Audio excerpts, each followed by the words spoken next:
DJ Santosh राज मुन्ना राज मुन्ना राज खिड़की बाजार Madhubani DJ Santosh राज गे जान कहिया तोहर ठेकाए तो कहिया पड़तौ दीनामा कोन रात आए तो बारात गे जान के कर तू धर बही हाथ डीजे संतोष राज के कर तू धर बही हाथ गे जान कहिया तोहर ठेकाए तो कहिया पड़तौ दीनामा कोन रात आए तो बारात गे जान डीजे संतोष राज हमर बात हले मान अयतै त घुरतै बारात रे जान अयतै त घुरतै बारात रे जान अयतै त घुरतै डीजे संतोष राज जान ओइसे न कान हमर पति हले मान अयतै त घुरतै बारात रे जान डीजे संतोष राज मुन्ना राज खिड़की बाजार मधुबनी खिड़की बाजार मधुबनी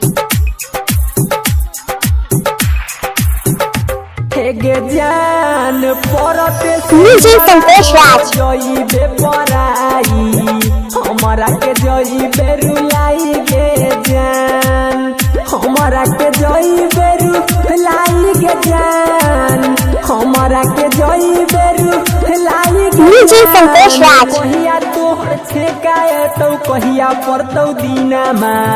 कोन रात आए तो बारात गे जान रे जान खोए बौ जहर हम जए बौरे मन डीजे संतोष राज पियावा के घर रे जान जय बौन पियावा के घर रे जान जय बौन पियावा के घर रे जान ओइसे न कान हमर डीजे संतोष राज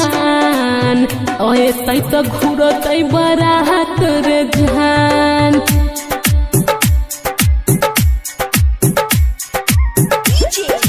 मुन्ना राज डीजे संतोष राज खिड़की बाजार मधुबनी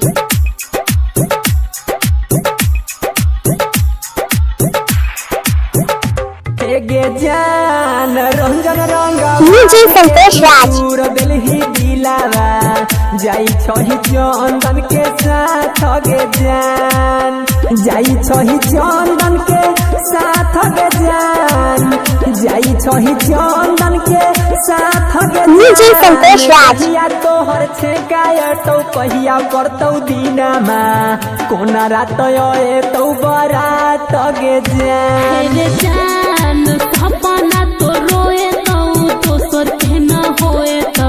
डीजे संतोष राज तो समसान रे जान भले चल जैतो समसान रे जान भले चल जैतो समसान रे जान ओइसे न कान हमर डीजे संतोष राज ओए तै त घुरतै बारात रे जान